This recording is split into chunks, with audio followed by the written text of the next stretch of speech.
पापियों को पाप से है तारती। भागवत भगवान जी है भारती, पापियों को पाप से है तारती। अमर ग्रंथ ये मुक्ति पंथ ये पंचम वेद निराला, नव ज्योति जलाने वाला। ये अमर ग्रंथ ये मुक्ति पंथ ये पंचम वेद निराला, नव ज्योति जलाने वाला। अमर ग्रंथ ये मुक्ति पंथ ये पंचम वेद निराला, नव ज्योति जलाने वाला। अमर ग्रंथ ये मुक्ति पंथ ये पंचम वेद निराला, नव ज्योति जलाने वाला। हरि नाम यही हरि धाम यही, हरि नाम यही हरि नाम यही, जय मंगल की आरती। पापियों को पाप से है तारती। भागवत भगवान की है आरती, पापियों को पाप से है तारती। भागवत भगवान की है आरती, पापियों को पाप से है तारती। भागवत भगवान की है आरती, पापियों को पाप से है तारती। सत्य गीत पावन पुनीत पापों को मिटाने वाला, हरि दर्श कराने वाला। ये सत्य गीत पावन पुनीत पापों को मिटाने वाला, हरि दर्श कराने वाला। ये सत्य गीत पावन पुनीत पापों को मिटाने वाला, हरि दर्श कराने वाला। हरे सत्य गीत पावन पुनीत पापों को मिटाने वाला, हरि दर्श कराने वाला। ये दुख हरनी ये सुख करनी, ये दुख हरनी ये सुख करनी। श्री मधुसूदन की आरती, पापियों को पाप से है तारती। श्री भागवत भगवान की है आरती, पापियों को पाप से है तारती। श्री भागवत भगवान की है आरती, पापियों को पाप से है तारती। श्री भागवत भगवान की है आरती, पापियों को पाप से है तारती। मधुर बोल जगपंथ खोल सन्मार्ग दिखाने वाला, बिगड़ी को बनाने वाला। मधुर बोल जगपंथ खोल सन्मार्ग दिखाने वाला, बिगड़ी को बनाने वाला। ये मधुर बोल जगपंथ खोल सन्मार्ग दिखाने वाला, बिगड़ी को बनाने वाला। ये मधुर बोल जगपंथ खोल सन्मार्ग दिखाने वाला, बिगड़ी को बनाने वाला। श्री राम यही घनश्याम यही, श्री राम यही घनश्याम यही, श्री राम यही घनश्याम यही। श्री राम यही घनश्याम यही। इनके महिमा की आरती, पापियों को पाप से है तारती। श्री भागवत भगवान की है आरती, पापियों को पाप से है तारती। भागवत भगवान की है आरती, पापियों को पाप से है तारती। श्री भागवत भगवान की है आरती, पापियों को पाप से है तारती। पापियों को पाप से है तारती। पापियों को पाप से है तारती। ओम जलेन शीतलीकरणम पुष्पैरीवादिगन्धर्वम् आरभ्यार्थे आत्मादिगन्धर्वम् आरारति क्रियणम् देवं दद्यात् देवीं दद्यात् स्वयं विद्वान् पुष्पाञ्जलिः। ओम देवोर्भ्यमय दत्तवीवास्तानि धर्माणि प्रथमान्यासन्ना तेहनाकं महिमानः सचन्द्रपूर्वे साध्याः सन्ति देवाः। मन्त्रपुष्पाञ्जलिं समर्पयामि श्रीपुराणपुरुषोत्तमाय नमः। श्रीराधाकृष्णाभ्यां नमः। और सभी भक्तों से निवेदन है, आप सभी भक्त अपने स्थान पर बैठ जाएं और हम पूज्य व्यास जी महाराज से निवेदन करेंगे कि पूज्य व्यास जी महाराज हम सभी को भगवान गोविंद माधुर्य कथाओं का स्वागत करावे। पूज्य व्यास जी महाराज।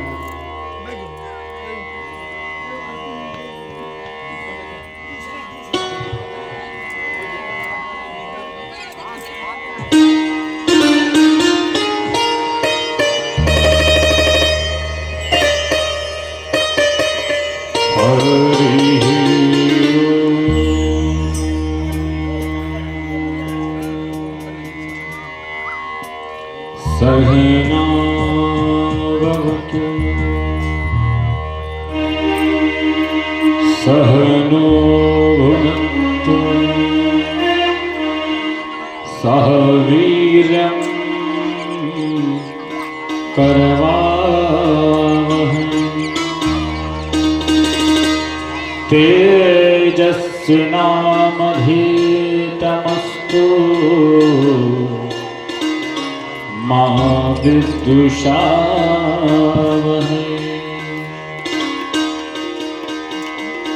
देयं सदा परिभाग नवभीष्टदोहं तीर्थास्पदं शिवविरं चिनुतं शरण्यं भृत्यार्थिहं प्रणतपाल भवाब्धिपूतम् वंदे महापुरुषते चरणारविन्दम्।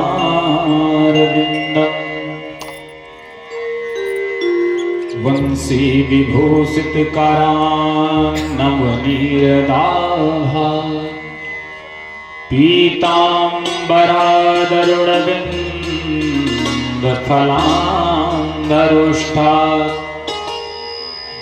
पूर्णेन्दु सुंदर मुखा दरबिंब नेत्रा कृष्णात् परं किमपि तमहं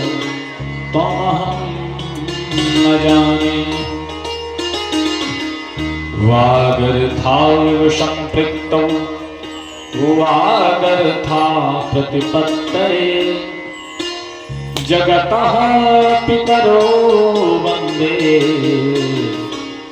पार्वती परमेश्वरो। जयंती मंगला काली भद्रकाली कपालिनी दुर्गा क्षमा शिवा धात्री स्वाहा स्वधा नमोस्तुते।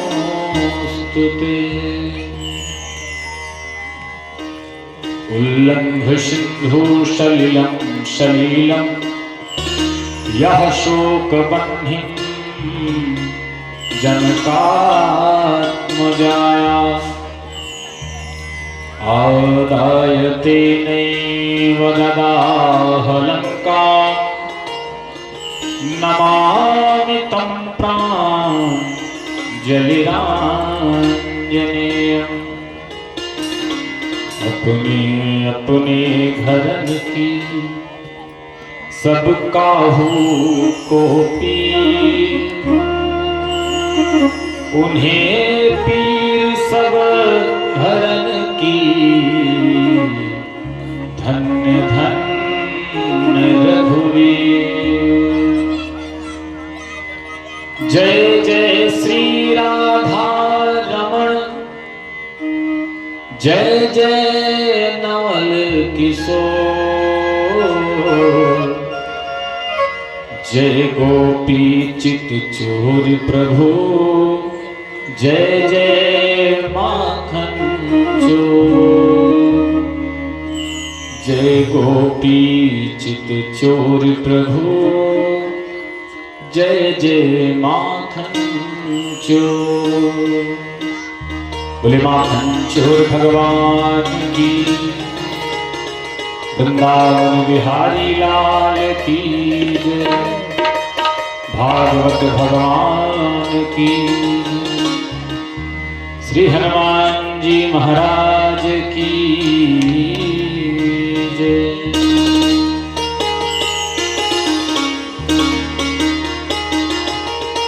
आइए हम सभी भक्त जनमानस आज इस द्वितीय दिवस की बेला में भागवत भगवान के आश्रित बैठे हम सब के हृदय में बाल कृष्ण लाल की छवि निरंतर बनी रहे, इसलिए आइए कथा क्रम में अग्रसर होने से पूर्व भक्ति भाव के साथ अपने आराध्य का अपने गोविंद का स्मरण करते हुए आज की कथा में प्रवेश करें। श्री कृष्ण गोविंद हरे मुरारे हे नाथ नारायण वासुदेव श्री कृष्ण गोविंद हरे मुरारे हे नाथ नारायण वासुदेव श्री कृष्ण गोविंद हरे मुरारे हे नाथ नारायण वासुदेव श्री कृष्ण गोविंद हरे मुरारे हे नाथ नारायण वासुदेव हे नाथ नारायण वासुदेव हे नाथ नारायण वासुदेव हे लक्ष्मी नारायण वासुदेव हे लक्ष्मी नारायण वासुदेव श्री कृष्ण गोविंद हरे मुरारे हे नाथ नारायण वासुदेव श्री कृष्ण गोविंद हरे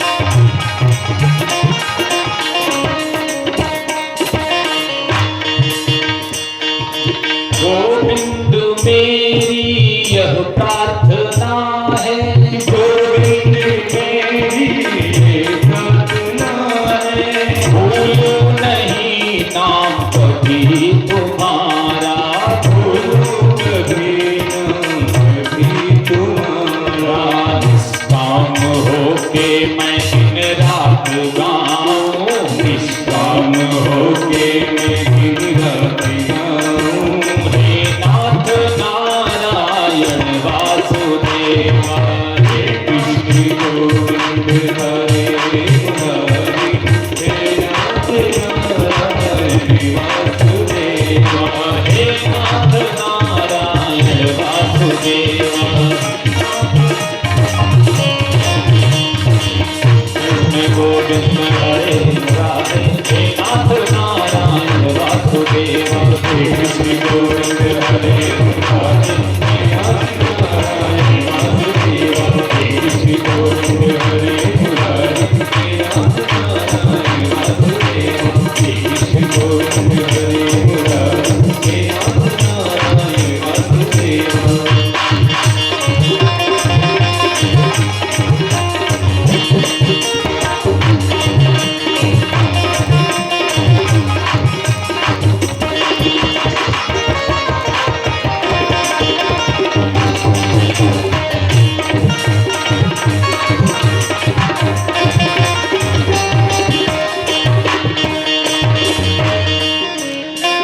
वृंदावन बिहारी लाल की जय।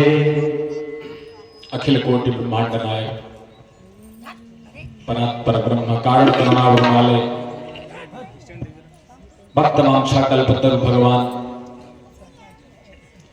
श्री बालकृष्ण लाल की वांगमयी प्रतिमूर्ति श्रीमद् भागवत महापुराण सप्ताह ज्ञान यज्ञ के आश्रित बैठे हम सब भक्त जनमानस के हृदय में मेरे प्रभु गोविंद का प्रेम प्राप्त हो, इसलिए हम सब भक्त जनमानस भगवान की कथाओं के लिए तत्पर होते हैं। ये न केन प्रकारेण गोविंद के चरणों से प्रेम हो जाए, यही तो जीवन की सार्थकता होती है।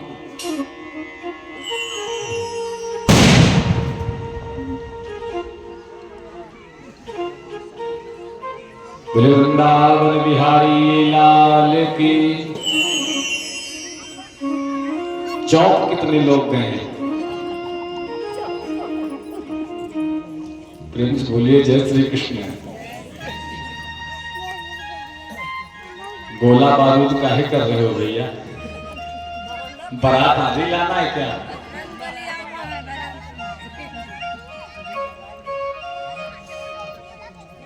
क्या है ना कि हनुमान जी भी यहाँ प्रत्यक्ष रूप से विराजमान होते हैं। जैसे सभी जगह तो आचार्य लोग आवाहन कराते हैं, अक्षत से स्थान देते हैं, यहाँ स्थान देने की आवश्यकता नहीं। जरा सा चूके आप कि वो स्वयं स्थान ले लेंगे आके। प्रेम से बोलो जय श्री कृष्ण। बड़ा ही परम सौभाग्य हम सबका। माध्यम कोई बनता है, कल्याण बहुत लोगों का होता है। किसी ने पूछा महाराज, भागवत की कथा श्रवण करने से कल्याण किसका होता है? किन किन लोगों का इससे कल्याण हो सकता है? तो भागवत में आया, वेद व्यास जी लिखते हैं कि प्रोक्षीण सोत्रीन वक्तारम। सबसे पहले किसका कल्याण होता है? तो कहा पूछने वाले का। पूछने वाले का मतलब आयोजन करने वाले का, जो आयोजन कराता है। सर्वप्रथम भगवान उस पर कृपा करते हैं। दूसरे में श्रोत्रीन, सुनने वाले, जो भी श्रोता बैठते हैं, भगवान की दूसरी दृष्टि में उन श्रोताओं की नापा जाता है। और तीसरे नंबर पर वक्तारम, तीसरे नंबर पर कहने वाले का भी कल्याण होता है।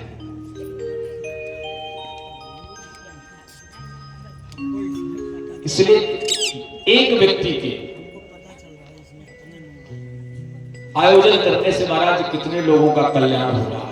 कितने लोग कथा श्रवण करके हृदय प्रफुल्लित हो रहे हैं, कर रहे हैं।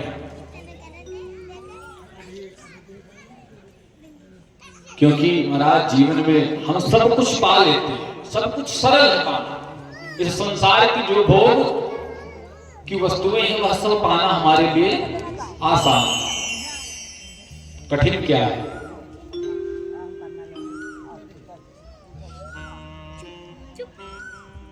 भगवान की ओर हम लगे, ये सबसे कठिन। और कैसे हम लगेंगे? भगवान कहते हैं निर्मल मन। सर्वप्रथम तो अपने मन को निर्मल करें। अपने मन को निर्मल किया जाएगा। जब मन निर्मल होगा तभी आपका आगे व्यवस्था बन सकती है। ये प्रथम सीढ़ी है कल्याण की, अपना मन निर्मल करें। और ये मन निर्मल कैसे होगा? तो यह मन है ना महाराज, बड़ी विचित्र स्थिति है मनीराम जी की। हाँ, बड़ी विचित्र स्थिति है। एक सेठ जी ने एक बार एक जिन्न सिद्ध कर लिया। जिन्न समझ रहे हैं?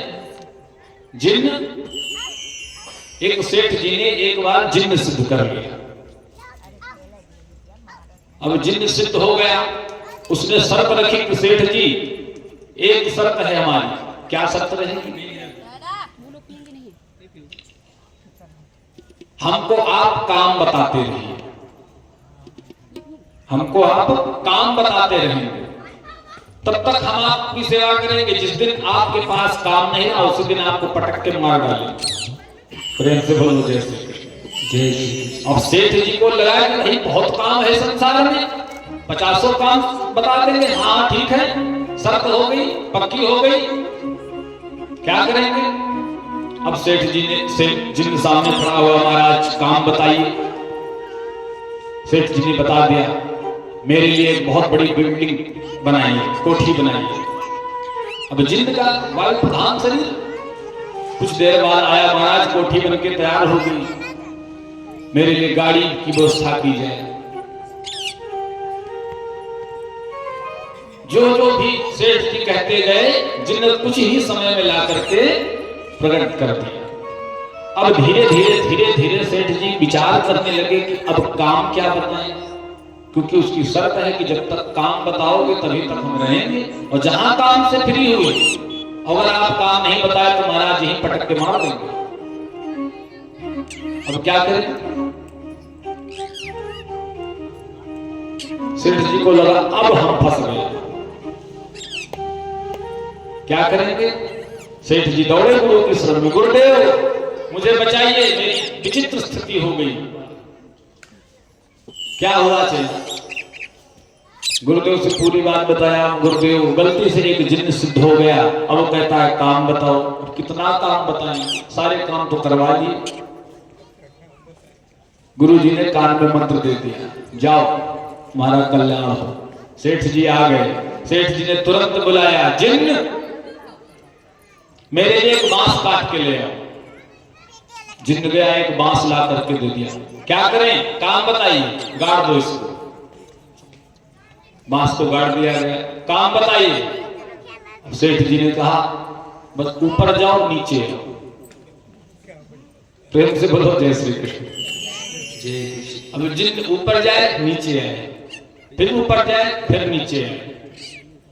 सेठ जी जब कोई आवश्यकता लगे काम करने की, सेठ जी बुलाए, जिन्न हम भगवान का पूजन कर रहे हैं, ठाकुर जी के लिए तुलसी लेके आइए। तो जिन्न गया, तुलसी लेके आ गया। लीजिए महाराज, आगे काम बताइए। फिर जाओ बांस में ऊपर नीचे। प्रेम से बोलो जय श्री कृष्ण। कहने का तात्पर्य यही स्थिति आज हमारे आपके मन की बन गई। मन की क्या विचित्रता है देखिए। सबसे पहले तो ये कभी शांत नहीं बैठता। किसी का बैठता है मन शांत? कोई नहीं कह सकता। किसी का मन एक सेकंड के लिए शांत हो ही नहीं सकता जब तक वह सो ना जाए। अब अच्छा, ऐसी व्यवस्था है कि सोने के बाद भी मन राम काम में लगे रहते हैं। कहीं कभी कभी स्वप्न आने लगते हैं रात्रि में। ये मन से ही तो स्वप्न आते हैं हमारे। अब जब तक आपके पास काम होगा तब तक तो आप अपना मन उस कार्य में लगाएंगे। जब तक कथा हो रही है तब तक तो आपका मन कथा श्रवण कर रहा है। लेकिन जैसे कथा बंद होगी फिर महाराज खुराफात ढूंढे। किसी के मन में आएगा आज व्यास मंच पे रुपया ज्यादा चढ़ गया, चलो उठा ले, मौका देखे पंडित जी का। अच्छा, यहाँ कमी भी नहीं है महाराज, एक से बढ़कर एक। देखो टहल रहे हैं। से बोलो जय श्री कृष्ण। तो यही स्थिति मन की है। जब ये शांत बैठेगा तो उटपटांग कार्य करवाएगा। तो संतों ने क्या किया? संतों ने एक माला पकड़ ली। जैसे सेठ जी ने बांस गड़वा दिया था, तो संतों ने माला पकड़ ली। तुलसी की माला हाथ में ले लीजिए। अब तुलसी की माला लेकर जब काम होगा अपना, तो मन से कार्य किया, जहां कार्य से मुक्त हुए सही माला उठा ली। अब ऊपर नीचे ऊपर नीचे ऊपर नीचे माला करते रहे। प्रेम से बोलो जय श्री कृष्ण। मन आपका व्यस्त हो गया, क्योंकि बड़ी विचित्र स्थिति है महाराज।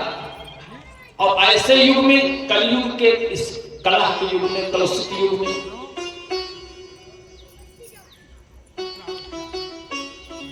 मन को संभालना बड़ी ही कठिन बात है।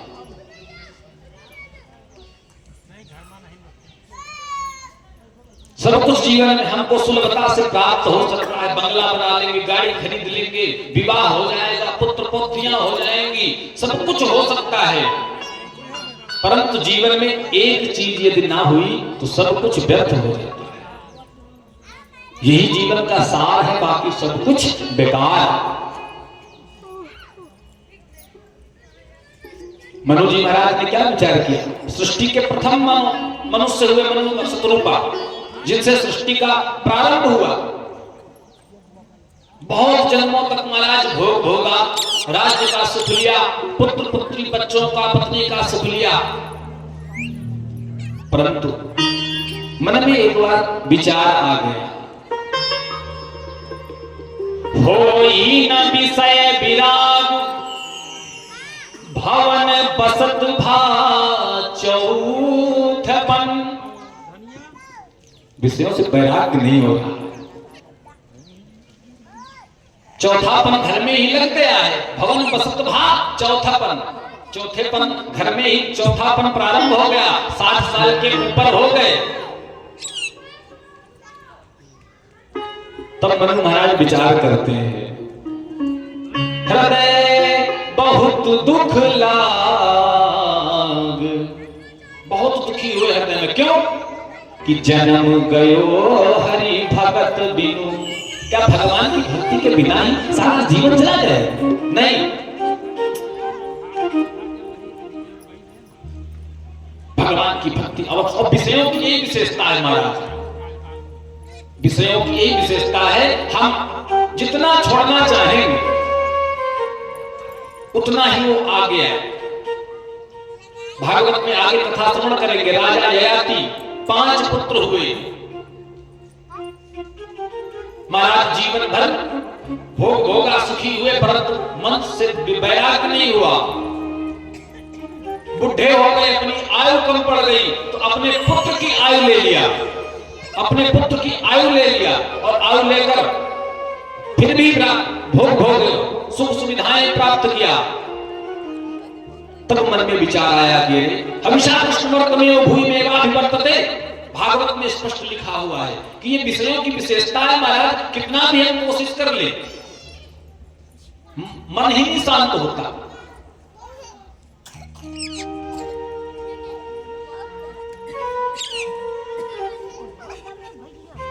आग में हम जितना घी डालते हैं ना, अग्नि उतनी ही और प्रज्वलित होती है। जैसे अग्नि जल रही है, हम सोचे कि घी डालने इसमें तो अग्नि बुझ जाएगी, महाराज बुझेगी नहीं, अग्नि और प्रज्वलित हो जाएगी। जैसे बहुत लोग होते हैं ना कि अभी तो समय है महाराज, अभी हमारी कौन सी बुढ़ाई है, वृद्धावस्था में भजन करेंगे। तो कौन कह सकता है महाराज वृद्धावस्था में भजन करेंगे? अगर आपने जीवन में बचपन से अभ्यास नहीं किया तो मेरी गारंटी है कि आप 60 वर्ष के बाद भजन कर ही नहीं पाओगे। क्यों नहीं कर पाएंगे महाराज? यह शरीर है, चित जल पावक गगन समीरा, पंचल चित यह अधम शरीर, यह शरीर है। धीरे धीरे धीरे धीरे घटती। 60 वर्ष के बाद महाराज गांठे नहीं बैठ नहीं पाएंगे गांठों से, माला लेके बैठेंगे, फांसी नहीं बैठने देंगे, तीर्थ यात्रा कर नहीं पाएंगे, तो फिर भजन कब करेंगे? ऐसे ही जीवन बिता देंगे। सब कुछ पा ले जीवन में हम, परंतु भगवान की भक्ति बहुत जरूरी है, बहुत आवश्यक है आज इस वर्तमान समय के लिए।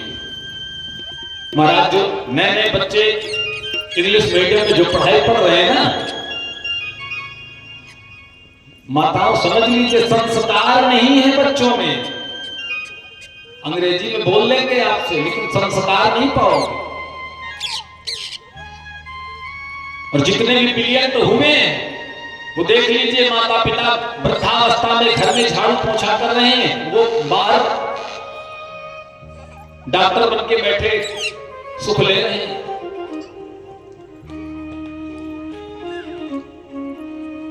बहुत जरूरी जीवन में भगवान की भक्ति हो जाए। बुद्धि बड़ी चतुराई बड़ी, बड़े बुद्धिमान हैं, बड़े चतुर हैं। बुद्धि बड़ी चतुराई बड़ी और सुंदरता तन में निरखी है।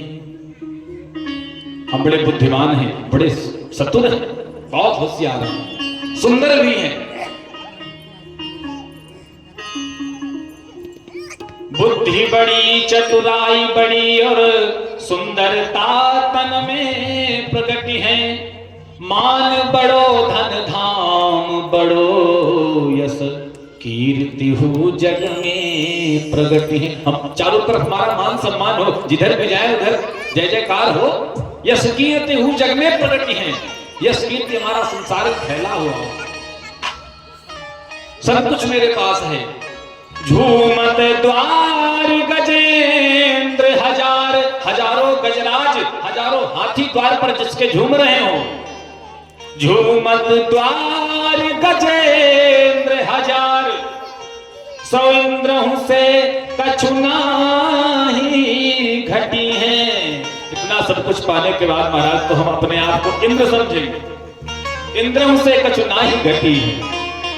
लेकिन गोस्वामी जी अगली पंक्ति में जो लिखते हैं, तुलसी जगदीश की भक्ति बिना, भगवान की भक्ति के बिना जैसे सुंदर नारी की नाक कटी है। से किसी सुंदरी को सभी अलंकारों से उसको सजा दिया जाए, पहना दिया जाए नए नए सुंदर सुंदर वस्त्र, और उसकी नाक काट दो और कह दो भाई कैसी लग रही है।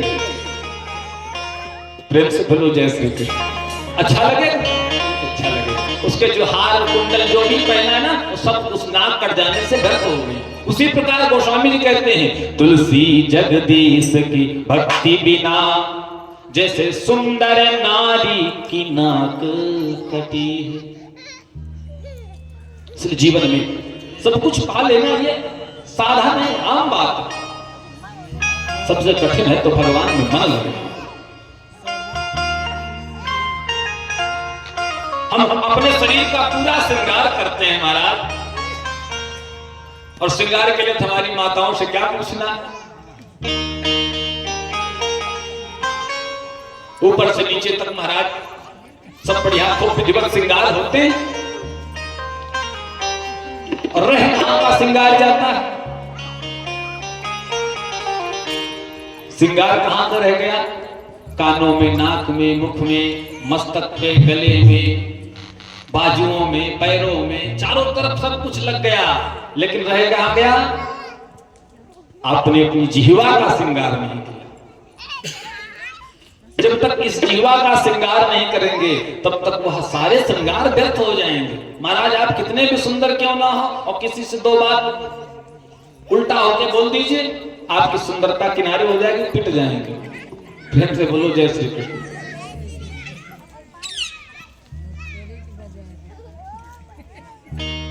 इसलिए रसना का, अपनी जिह्वा का श्रृंगार बहुत जरूरी है। और ये क्या है जिह्वा का श्रृंगार?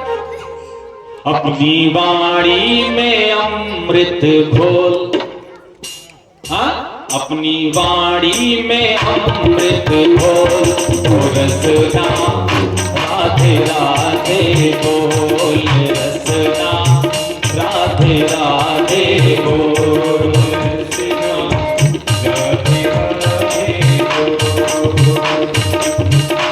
अपनी वाणी में अमृत घोल, अपनी वाणी में अमृत घोल, रसना राधे राधे बोल, रसना राधे राधे बोल। अपनी वाणी में अमृत घोल, अपनी वाणी में अमृत घोल, राधे राधे बोल, रसना राधे राधे बोल, रसना राधे राधे बोल।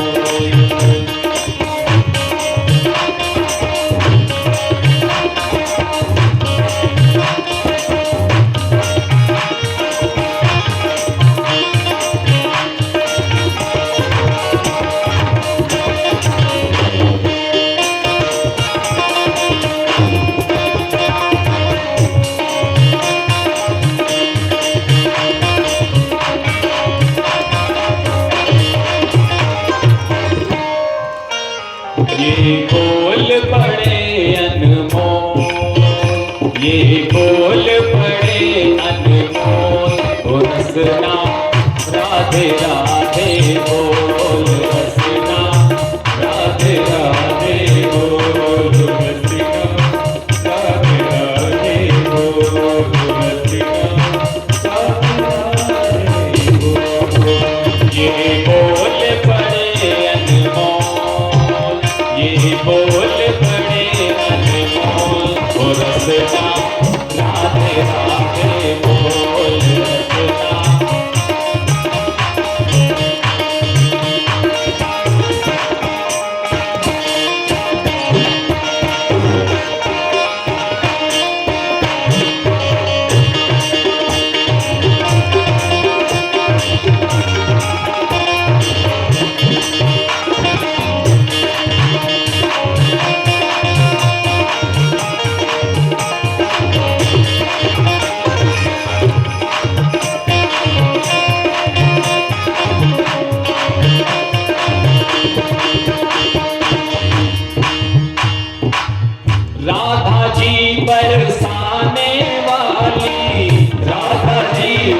भान दुलारी, राधा जी दस भान दुलारी, राधा जी दस भान दुलारी, राधा जी दस भान दुलारी।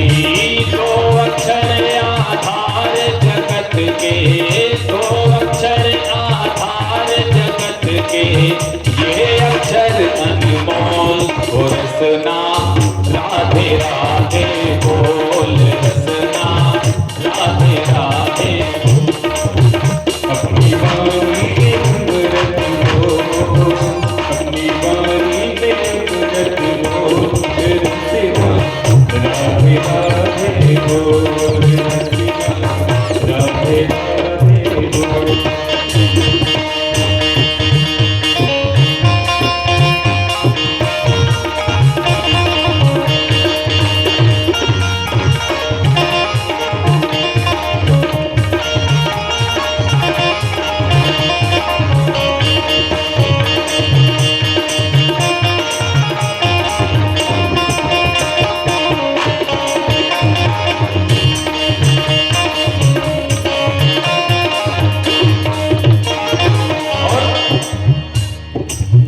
राधा जी महारास रचावे, राधा जी नंदलाल नचावे, राधा जी नंदलाल नचावे, राधा जी नंदलाल नचावे। इस छवि को भर के नयन में, इस छवि को भर के नयन में, अंदर के पट खोल हो रसना, राधे राधे बोल रसना, राधे राधे बोल। अपनी बानी में अमृत हो रसना, राधे राधे बोल रसना, राधे राधे बोल।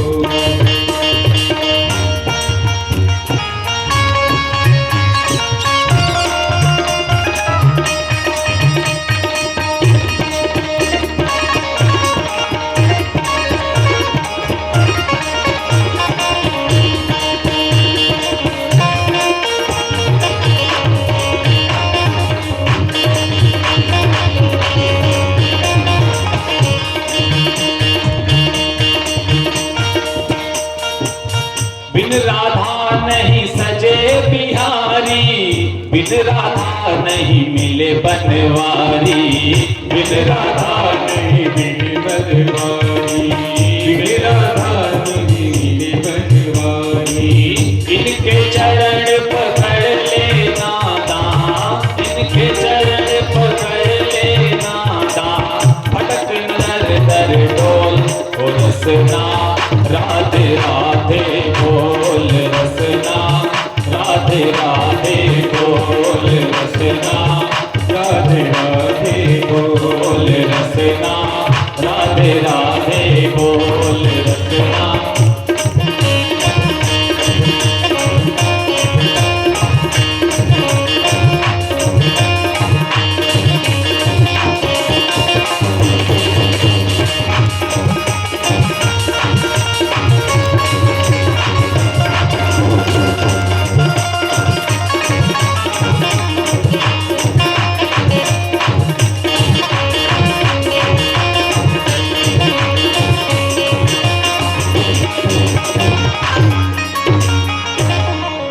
वृंदावन बिहारी लाल की जय। कहने का तात्पर्य, जैसे हम अपने शरीर का श्रृंगार करते हैं, उसी प्रकार वही भाव होना चाहिए कि हमें अपनी रचना का भी ऐसी वाणी बोलिए, हृदय विदीर्ण हो जाए सामने वाले का, मजबूर हो जाए आपसे बात करने पर वह। यही तो विधान है, यही तो संसार का नियम।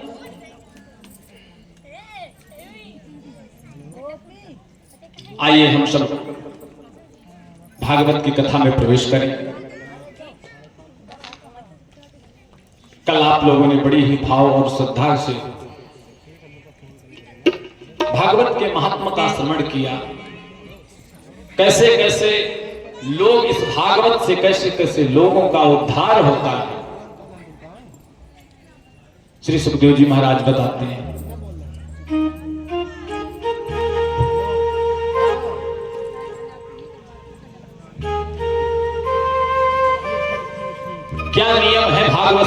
तोड़ने के सारे नियम बताए। सब नियमों का पालन करते हुए भागवत की कथा को श्रवण करना चाहिए। जब से अनुष्ठान प्रारंभ हो जाए 7 दिवस तक उस परिवार में महाराज लहसुन और प्याज नहीं बनना चाहिए। ब्रह्मचर्य का पालन करते हुए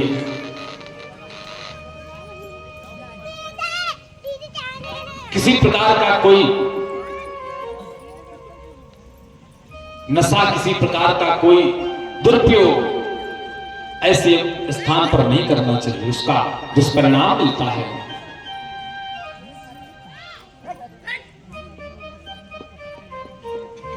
आगे की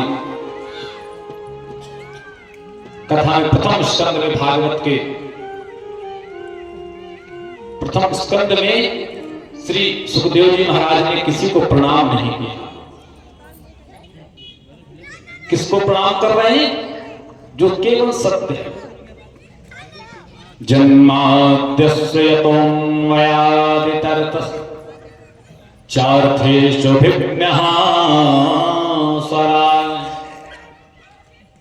तेने ब्रह्महृदाय आदिकवये मुह्यन्ति यत्सूरयः तेजो वारिमृदां यथा विनिमयो यत्र त्रिसर्गो मृषा धाम्ना स्वेन सदा निरस्तकुहकम् सत्यं परं धीमहि।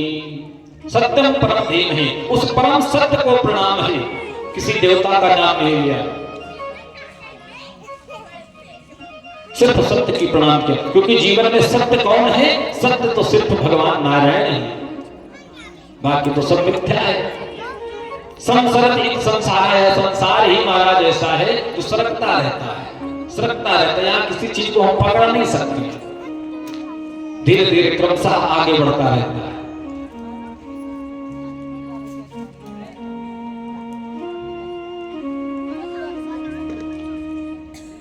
नैमिषारण्य की पावन भूमि में श्री सूत जी महाराज सनकादिक 88,000 ऋषियों को भागवत की कथा श्रवण करा रहे हैं। सनकादिक ऋषियों ने पूछा, महाराज वास्तव में जीवन में करना क्या चाहिए? किम श्रेयः शास्त्र सारः कः स्ववतार प्रयोजनम् किम कर्म के वतारश्च धर्मः किम शरणं गतः। सनकादिक ऋषि सूत जी से पूछते हैं, हे सूत जी महाराज, आप हमें पहले प्रश्न का उत्तर दें। किम श्रेयः, वास्तव में जीवन का मनुष्य का कर्तव्य क्या है, क्या करना चाहिए?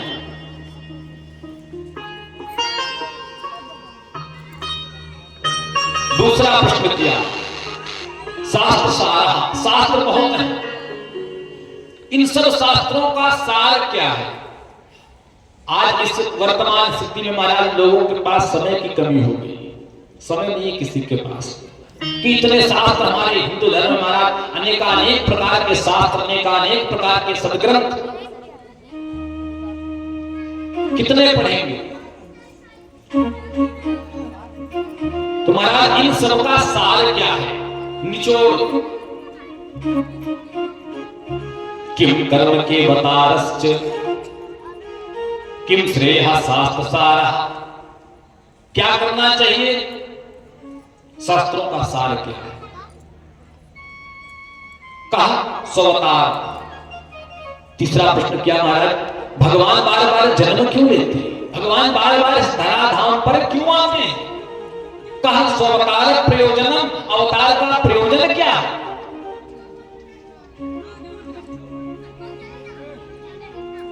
अच्छा, अवतार लेते भी हैं, के अवतार, भगवान के कितने अवतार हुए? चौथा प्रश्न किया। पांचवा प्रश्न किया कि जब भगवान इस धराधाम को छोड़कर चले जाते हैं महाराज, क्यों है और फिर जाते क्यों? अगर आ गए तो जाते क्यों? और अगर चले जाते हैं तो अंतिम में छठा प्रश्न किया, एक साथ 6 प्रश्न किए सौनकादिक ऋषियों ने कि अंतिम में धर्मः किम शरणं गतः। जब भगवान यदि इस धराधाम को छोड़कर चले जाते हैं तो धर्म किसकी शरण में आता है? हम धर्म को कहां ढूंढें? इन्हीं 6 प्रश्नों के उत्तर में भागवत के श्रीमद् भागवत महापुराण सप्ताह ज्ञान के 18,000 श्लोकों का उत्तर दिया श्री महर्षि वेदव्यास जी।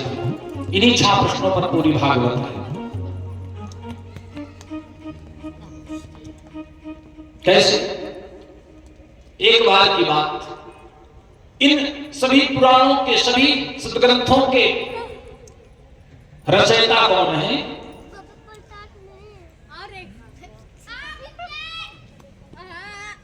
तो कहा महर्षि वेदव्यास जी। महर्षि वेदव्यास जी ने महाराज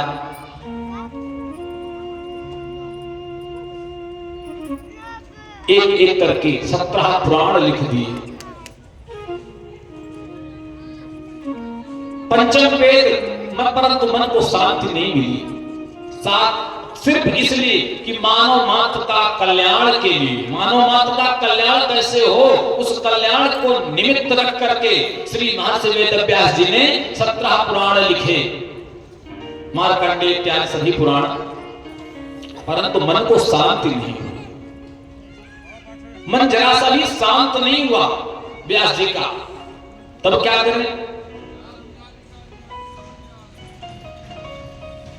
तो पंचम वेद श्रीमद् महाभारत, 5वां वेद कहते हैं महाभारत, पंचम वेद श्री महाभारत लिख दिया। फिर भी मन को शांति नहीं हुई, विचलित थे कि वास्तव में हम इस संसार के लिए क्या कर सकते हैं। महाराज, पिता तब विचलित होता है जब वो अपने पुत्रों के लिए कुछ कर नहीं पाता, तब सोचता है कि मैं अपने पुत्रों को क्या देके जाऊंगा, मैं अपने आने वाले पीढ़ी को क्या दे रहा। महर्षि वेदव्यास जी ने कहा, मन में विचार किया कि जीव मात्र के कल्याण का क्या उपाय है। कल्याण मात्र के लिए भगवान वेदव्यास जी ने 17 पुराण लिख दिए, वेद लिख दिया, नहीं शांति मिली, विचलित बैठे थे। परंतु हुआ कि एक दिन अचानक से कहीं देखा कि श्री नारद जी महाराज का आगमन हो रहा है। श्रीमन नारायण नारायण नारायण, श्रीमन नारायण नारायण,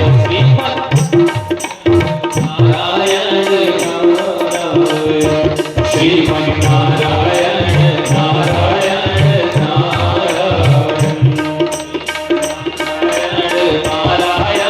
नारायण, श्री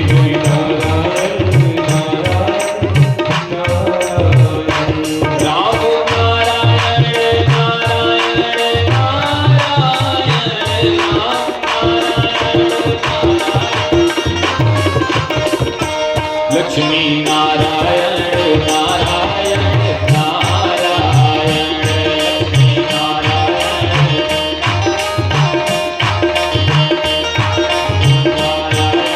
नारायण नारायण, श्रीमन नारायण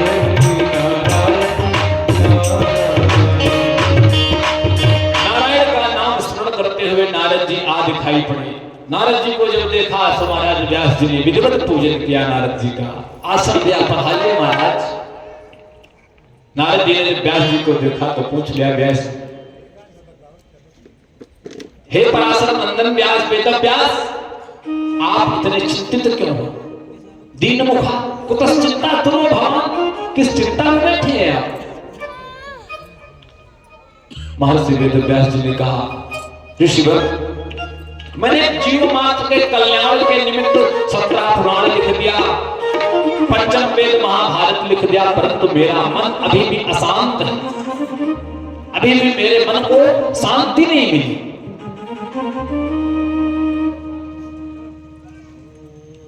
मैं कैसे अपने मन को शांत करूं? तो नारद जी कहते हैं, कि हे वेदव्यास, आपने सब कुछ लिखा, सबके गुणगान गाए, परंतु आपने गोविंद के गुणानुवाद नहीं लिखे। आपने गोविंद का गुणानुवाद अपनी लेखनी से नहीं लिखा, इसलिए आपके मन को अभी भी अशांति है। क्योंकि जब तक जीवन में नारायण की कृपा ना हम पर हो, तब तक मेरा मन कभी शांत नहीं हो सकता, इसलिए विचलित ही रहता है।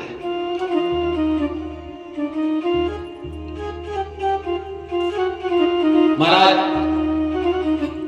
इसलिए अब आप गोविंद के गुणानुवाद लिखिए, गोविंद के गुणानुवाद गाइए, आपके मन को अवश्य शांति मिलेगी। नारद जी कहते हैं, अरे आप अपनी बात कर रहे हो, आप मुझे देखिए, मैं क्या था। नारद जी अपने पूर्व जन्म की कथा स्मरण कराते हैं। महर्षि वेदव्यास जी को पूर्व जन्म की कथा स्मरण कराते हैं कि देखो मैं क्या था, मैं एक दासी पुत्र था। नारद जी के पूर्व जन्म की कथा, मैं एक दासी पुत्र था, मेरी माता सेवा किया करती थी। एक बार मेरे गांव में कहीं से चतुर्मास बिताने के लिए संत ब्राह्मणों की मंडली आई। सो संत खूब कीर्तन करें, भजन करें, तो मैं अपनी मां के साथ मैं भी उस कीर्तन भजन में जाया करता था। जैसे वह संत भाव में होकर नृत्य करते हुए भगवान का भजन करते, उसी प्रकार मेरी माता भी भगवान के भजन में मस्त रहती, आनंदित रहती। और जब मां को देखता तो मैं भी महाराज उसी भगवान के भजनों में आनंदित हो जाता। क्रम चलता रहा, धीरे धीरे चतुर्मास समाप्त हुआ। चतुर्मास समाप्त होने के बाद सभी संत जाने लगे, तो मैं भी गया संतों के पास और मैंने कहा, महाराज मुझे यहां क्यों छोड़ रहे हो, मुझे भी लेते चलिए, मुझे भी लेते चलिए। संतों ने कहा, भैया इसके लिए माता पिता की आज्ञा आवश्यक होती है बाबा बनने के लिए। प्रेम से बोलो जय श्री कृष्ण। बिना माता पिता की आज्ञा के महाराज हम बाबा भी नहीं बन सकते। बहुत लोग सोचते हैं ना, मन भर जाएगा चले जाएंगे, बाबा बन जाएंगे। ऐसे साधारण से बाबा थोड़ी कोई बन जाता है। नारद जी ने कहा, संतों ने कहा जाओ अपनी मां से पूछ कर आओ। तो नारद जी ने कहा, महाराज अब मां कैसे जाने देगी, अब आप बताइए, स्वयं विचार कीजिए कि आपका अकेला ही पुत्र हो और वो आपसे आके कहे, माता जी हमें बाबा बनवा दो, तो बनाएंगे आप? कितने लोग तैयार हैं बाबा बनाने के लिए अपने पुत्र को? कोई नहीं बनाएगा। अच्छा, चोर बन जाए, प्रेम से बोलो जय श्री कृष्ण। चोर बन जाए, डकैत बन जाए, डाकू बन जाए, वो माताएं हमारी स्वीकार कर लेंगे, हाँ ठीक है बाबा। बाबा नहीं बनने थे ना। अब नारद जी को मन में विचार आया, माता जी ऐसे तो जाने नहीं देंगी। सो महाराज नारद जी मन ही मन भगवान से प्रार्थना करने लगे, हे भगवान मेरी माता को उठा लो, हे भगवान मेरी माता का शरीर समाप्त कर दो। क्योंकि संत कह के गए थे कि जब माता जी आगे आदेश नहीं दे तो जब माता जी ना रहे तब तो मिल जाना मुझे आगे। अब नारद जी प्रतिदिन हाथ जोड़कर भगवान से प्रार्थना करने लगे। एक दिन भगवान की, नारद जी की प्रार्थना भगवान ने सुन ली। सुनने के बाद भगवान की ऐसी कृपा हुई कि माता जी को समय आने पर माता जी का शरीर छूटा। नारद जी स्वतंत्र हुए, दिखावे में कुछ तो रोए गाए थोड़ा बहुत, परंतु मन से बहुत प्रसन्न थे। हे भगवान मुक्ति मिल गई मुझे। माता जी की सभी क्रियाएं को करके नारद जी जिस रास्ते में संत गए थे उसी रास्ते में नारद जी पीछे पीछे निकल पड़े। अब संत तो कब के गए महाराज, कैसे मिलेंगे? पीछे पीछे नारद जी चले जा रहे थे। कहां संत मिलेंगे इतनी आसानी से महाराज, कब के गए निकले संत। नारद जी भूखे प्यासे चले जा रहे हैं, एक नदी के तट पर पहुंचे। वहां जाकर के जो संतों ने मंत्र दिया था उसी मंत्र का गुणगान करने लगे और नदी के जल में मंजन किया।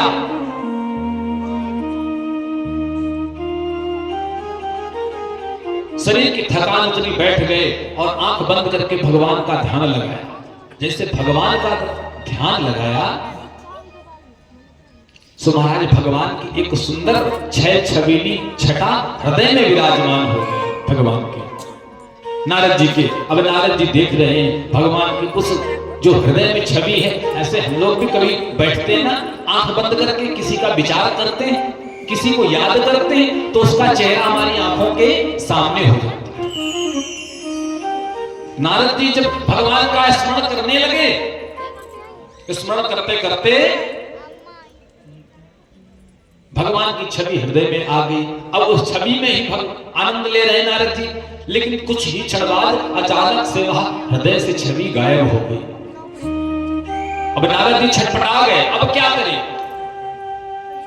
जो अभी छवि हमको हृदय में दिख रही थी वह कहां चली गई? अब उसके लिए नारद जी परेशान, फिर से बार बार आंख बंद करें, बार बार पद्मासन लगाएं, परंतु नहीं आया। बहुत परेशान हुए नारद जी, रोने लगे, सर पटकने लगे। तो आकाशवाणी हुई, अपक्वमसि, अरे पुत्र अभी तुम परिपक्व नहीं हुए हो, अभी अध्यात्म में तुम परिपक्व नहीं हुए, अभी और मेहनत करो। तो नारद जी ने कहा जब हम परिपक्व नहीं हुए थे तो मुझे दर्शन ही क्यों दिया? देते ही नहीं।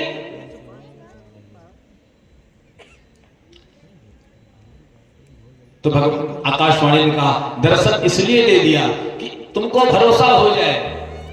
क्योंकि होता है ना, जब तक हम आंखों से देख नहीं लेते तब तक हमें भरोसा नहीं होता।